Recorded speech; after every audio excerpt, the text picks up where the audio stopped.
8 दफा दाबी नहीं राज्य रास्ता को ओह्लाई कस्टम राइस मिल मालिक माने। धान को पेशी से चाउल बाहर करने को सरकार क्विंटाल पिछा 20 टंका धार्य करिसेंती। हेले वास्तव रे गोटे क्विंटाल धान को चाउल करबा पई तांकर 120 रु 140 टंका खर्च हो जाउछि। लेबर चार्ज इलेक्ट्रिक बिल आदि महंगा थिबा बडे केमिति सेमाने एते कम पैसा रे मिल करिवे बोली प्रश्न करछंती।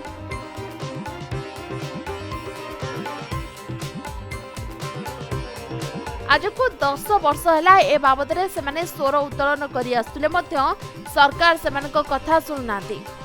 तेणु आज पीएमसी रे पाखापाखि 1200 रु अधिक राइस मिल मालिक एकाठी होई धान पेशा दर क्विंटाल पिछा 140 टंका करने को दाबी जणाइछथि।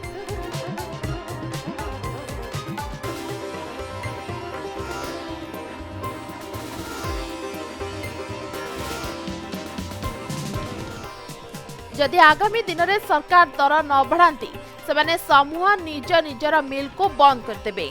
आउ जदि एपरी हुए सरकार खाद्य सुरक्षा योजना रे देउथबा चाउलर घोर संकट देखादेव। देखंतु वर्तमान विगत 20-25 वर्ष रे सब प्रकार जिनसर दरदाम बढ़ी, इलेक्ट्रिसिटी बढ़ी, लेबर रेट सरकार नीतिदिन बढ़ाइबार लगी। आज दिन में आम पाखे राइस मिल चलेबा बड़ मुस्किल हो गलानी, किंतु सरकार जो कस्टम मिलिंग रो प्राइस बढ़ाऊ ना। आम पाखे गला सीजन रो धान पड़ी रही उठाऊ ना। सरकार कौन क्लीयर कट पॉलिसी करूना। सरकार गोटे लोक देखाणिया पॉलिसी करुँच जो कि आज दिन में मिलिंग करवा आम पाखे माने आउ संभव नहीं। आइदर आम मिल बंद करूँ ना सुइसाइड करूँ ये परिस्थिति। तो से आज आम जो दाबी रही सरकार पाखे जे कस्टम मिलिंग रो प्राइस बढ़ा जाऊ, गोटे पॉलिसी करा जाऊ एवं पॉलिसी टाको सरकार फॉलो करंतु जो कि सरकार बेनिफिट हम एवं मिल सस्टेन करके रहिबो। वर्तमान क्विंटाल को 20 टका दौरान बॉइल्ड राइस आमर र राइस को क्विंटाल को 10 टका दौरान।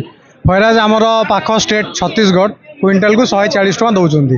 तो आम सरकार पाखे यह दाबी रखुचु कि आजिका डेट्रे आप देखिए जब इलेक्ट्रिसिटी बिल गोटे क्विंटाल ग्राइंडिंग को मिलिंग करने 60 टका खर्च होपर आम लेबर चार्जेस अच्छी, एस्टाब्लिशमेंट कॉस्ट अच्छी, सब जब जोड़ा जाए पाखापाखि 140 टका होची। आम जी आम न्याज्य दाबी हो सरकार से कहूँ दिंतु ताठू तो एटलिस्ट आप से पाखापाखि कनसीडर करूँ।